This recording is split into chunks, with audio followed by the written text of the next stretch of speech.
Thank you. Well, Kim Jong Un focused both on economic development, trying to fix and improve what he actually called were backward economic conditions, but also perhaps more predictably made clear that North Korea does not intend to stop with its nuclear weapons development. And he had made it quite clear to the Workers' Party that obedience to the Kim regime is key. This is particularly important now, given how I think it highlights how North Korea has no intention of giving up its nuclear weapons, and it only intends to accelerate and expand the scope and sophistication of them, all the while trying to fix and improve its economy.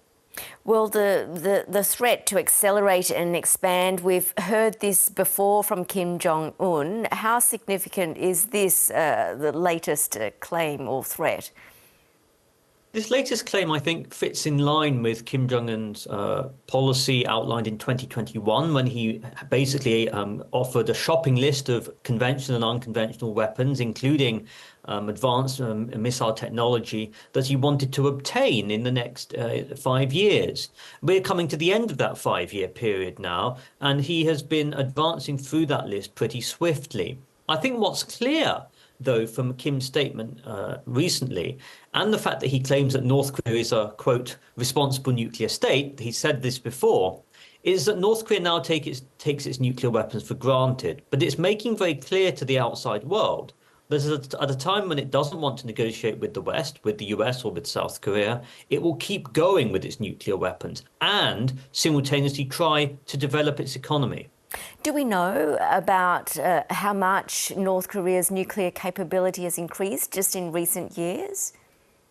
Yes, so we've seen the test of new and improved capabilities, ranging from ballistic missiles launched from moving trains a few years ago to increasingly, particularly last year and this year, the test of solid fuel intercontinental ballistic missiles. Now solid fuel ICBMs are harder to detect and easier to maneuver than their liquid fuel counterparts. Now, this would represent quite a significant upgrade in North Korean technology. I think there's also a very basic point to bear in mind, which is that whenever North Korea launches missiles, they are flying for longer, higher, and further distances than they have been in the past. What do you make of the timing of this taking aim at the US and its allies a couple of months before the US presidential election? Will Pyongyang be trying to get attention in the lead up to the vote?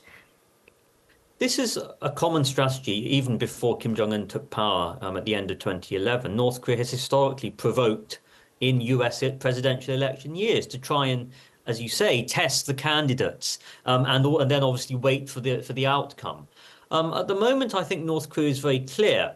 It said a few weeks ago that irrespective of who wins the US election, Pyongyang's fundamental policy towards Washington, wherein it views the US as a hostile power and adversary, is not going to change. So even if North Korea's approach to a potential Trump administration or potential Harris administration might be slightly different, Pyongyang's fundamental worldview towards the US and its allies, it has said, is ultimately going to remain the same.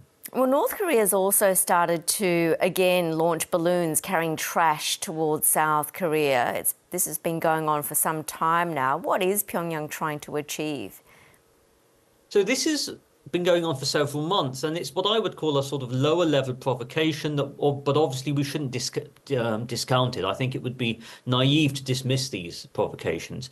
This is clearly North Korea highlighting how in January this year and at the end of last year, when Kim Jong Un said that North Korea would no longer recognize South Korea as part of the same Korea, albeit on a divided peninsula, but as its ultimate foe, its number one enemy. I think these balloons reflect this change in foreign policy, this very significant change in foreign policy, in which Kim Jong Un ruled out the reunification of the Korean peninsula, which his father and his grandfather had ultimately pursued. So there's a fundamental shift in how North Korea views the South now. But the fact that we're seeing these comparably lower level provocations, and I think we'll continue to see similar provocations, highlights how North Korea is also pursuing a strategy of brinkmanship, getting close to the brink, but not crossing the threshold.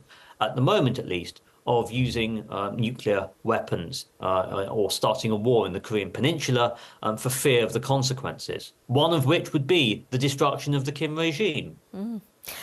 Just lastly, what indications are there that Kim Jong Un is preparing his teenage daughter to lead North Korea once he is gone? I think there's a lot of speculation about this. I think she's one possible successor, but so too is his sister, Kim Yo-jong, who is obviously much older and much more senior and more experienced than Kim Joo-ae.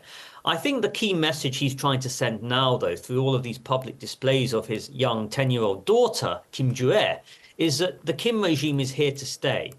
And at the moment, he's firmly in charge. But in the future, if he does not stay the course of time, if he dies, the Kim regime, the Baekdu bloodline, having Kim in the family, that's here to stay for North Korea. I think that's a key message he's trying to send. Dr. Edward Howell, great to talk tonight. Thanks so much for joining The World. Thank you very much.